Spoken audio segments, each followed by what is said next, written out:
Cricket Andhra Pradesh endowment officers second పేపర్లో important bit సిరీస్లో 101st డేకు స్వాగతం సుస్వాగతం. రామాయణంలో కిష్కింధ కాండకు సంబంధించిన సెకండ్ పార్ట్కు మనం స్వాగతం పలుకుతున్నాం.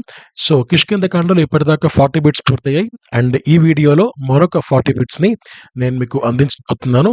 అండ్ ఆ 40 బిట్స్ మనం చూడకంటే ముందు ఒక స్మాల్ ఇంట్రొడక్షన్.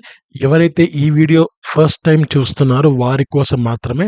ఇది ఒక న్యూ సిరీస్ స్టార్ట్ అయింది ఏబిపిఎస్ పేపర్ 1 సంబంధించి. సో ఇవి మనకు పేపర్ 1లో ఉన్న 10 పాయింట్లలో 1 నుంచి 8 పాయింట్లని నేను 10 పాయింట్స్‌గా డివైడ్ చేసి ఈచ్ పాయింట్ సంబంధించి 5 క్వెషన్స్‌ని నేను అందిస్తున్నాను. సో మొత్తం మీద ఒక రోజుకి 50 క్వెషన్స్‌ని ఈ వీడియో ద్వారా మీరు పొందబోతున్నారు. ఇప్పటిదాకా 20 డేస్ పైగా పూర్తయిపోయింది. అండ్ ప్రతిరోజు మధ్యాహ్నం 2 గంటలకు ప్రతిరోజు ఈ వీడియో పోస్ట్ అవుతుంది. సో ఎక్కువ మందికి వీడియో షేర్ చేయండి అండ్ ఎక్కువ మందికి ఈ యొక్క కంటెంట్ అనేది ఉపయోగపడాలి, షేర్ అవ్వాలి.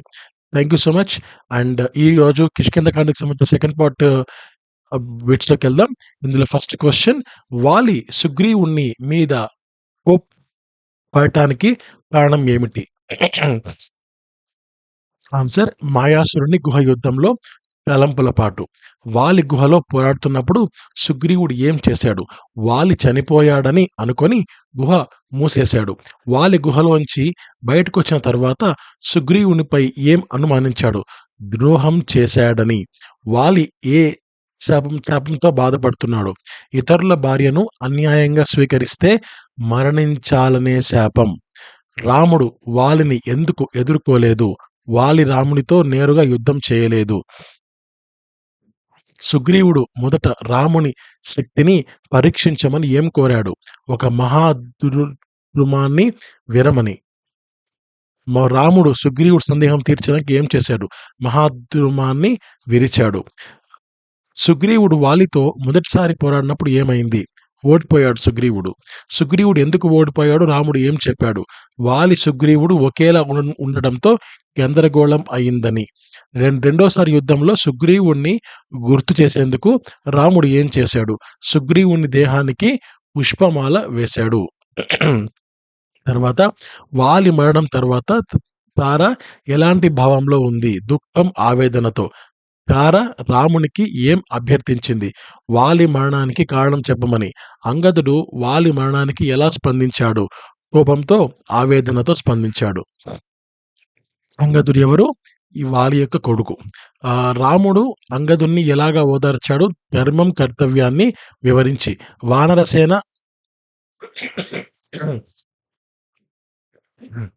వానరసేన సమీకరణానికి రాముడు ఏ గిరిని ఎంచుకున్నాడు? ఋష్యముఖ పర్వతం. వానరసేనలో ప్రసిద్ధ వానరులు ఎవరు? హనుమంతుడు, జాంబవంతుడు, నలుడు, నీలుడు. తర్వాత వానరులకు సీత అన్వేషణలో ఎంత సమయం ఇచ్చారు? 1 నెల. శోధన విఫలమై తిరిగి వచ్చిన వానరులను ఎవరు శాంతింపజేశారు? అంగదుడు. సంపాతి ఎలాంటి పక్షి? గద్ద. సంపాతి తన రెక్కలను ఎలా కోల్పోయాడు? సూర్యుని దగ్గరికి ఎగిరి వెళ్ళడంతో కాలిపోయాయి. తర్వాత సంపాతి రామకథ విని ఏం చేశాడు? సీతాస్థానం తెలిపాడు. వానరులు సముద్ర తీరంలో ఎవరి వద్ద కూర్చున్నారు? అంగదుడి నాయకత్వంలో కూర్చున్నారు. తర్వాత అంగదుడు సముద్రాన్ని దాటేందుకు ఎంత దూరం ప్రయత్నించగలనని అన్నాడు? 100 యోజనాలు ఆయన వల్ల కాదని, 50 యోజనాలు మాత్రమే నేను వెళ్ళేందుకు నేను ప్రయత్నిస్తా అని చెప్పాడు. జాంబవంతుడు తన వయస్సును ఎందుకు కారణంగా చూపించాడు? శక్తి తగ్గిపోయిందని చెప్పడానికి. హనుమంతుడు తన బాల్యంలో ఏ శాపం పొందాడో? తన శక్తిని మరచిపోవాలని. ఆ శాపం ఎప్పుడు తొలగింది? జాంబవంతుడు గుర్తు చేసినప్పుడు. హనుమంతుడు సముద్రం దాటే ముందు ఎలాంటి రూపం ధరించాడు? విస్తారమైన మహాకాయ రూపం. వానరులు హనుమంతుని సముద్రం దాటే శక్తి చూసి ఎలా స్పందించారు? హర్షధ్వానాలు చేశారు. హనుమంతుడు ఎగరబోతున్నప్పుడు ఏ గిరి వంగిపోయింది?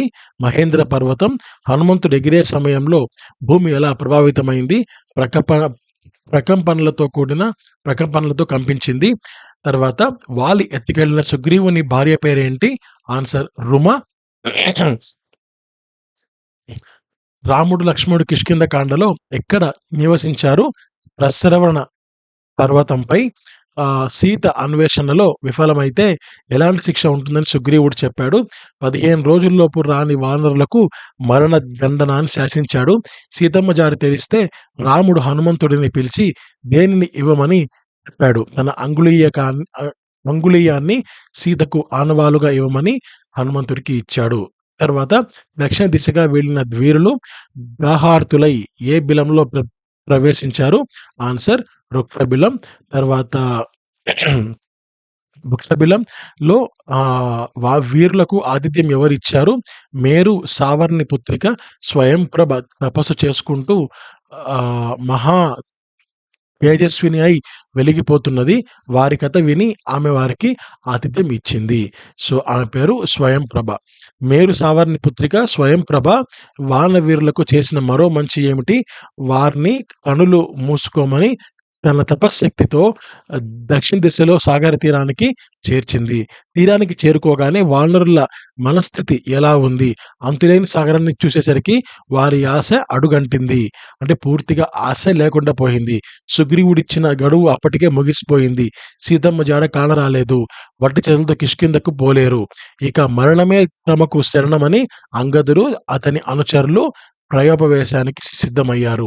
ప్రయోపవేశం అంటే ఇంక పూర్తిగా సముద్రంలో మునిగిపోవడం. తర్వాత ఆ సమయంలో వారికి ఎవరి రూపంలో మంచి జరిగింది? వారు జరిగిన విషయాలు నెమరు వేసుకుంటూ ఉండగా అక్కడికి సంపాతి అనే మహాకావ్యుడు అనే గ్రద్ద వచ్చాడు. వారికి ప్రసంగాన్ని బట్టి తన తమ్ముడైన జటాయువు మరణించాడని తెలుసుకొని దుఃఖించాడు. రావణుడనే రాక్షసుడు సీతను ఎత్తుకుపోయి సముద్రంలో 100 యోజనాల అవతల లంకా నగరంలో దాచాడని వారికి చెప్పాడు. సో కిష్కింధకాండ చివరిలో కనిపించిన విషయాలు అన్నీ శుభశకునాలే. ఇక నెక్స్ట్ నుంచి సుందరాకాండ మొదలవుతుంది. So thank you so much. Have a great day. And ఎక్కువ మందికి ఈ యొక్క కంటెంట్ అనేది షేర్ అవ్వాలండి. అండ్ నోటిఫికేషన్స్ రాబోతున్నాయి. అండ్ కాంపిటీషన్ చాలా చాలా పెరిగిపోతుంది బయట. సో దేన్ని మీరు లైట్గా తీసుకోవద్దండి. ప్రతిరోజు ఇంపార్టెంటే, ప్రతి గంట ఇంపార్టెంటే. Thank you so much. Have a great day. నమస్తే. జై హింద్.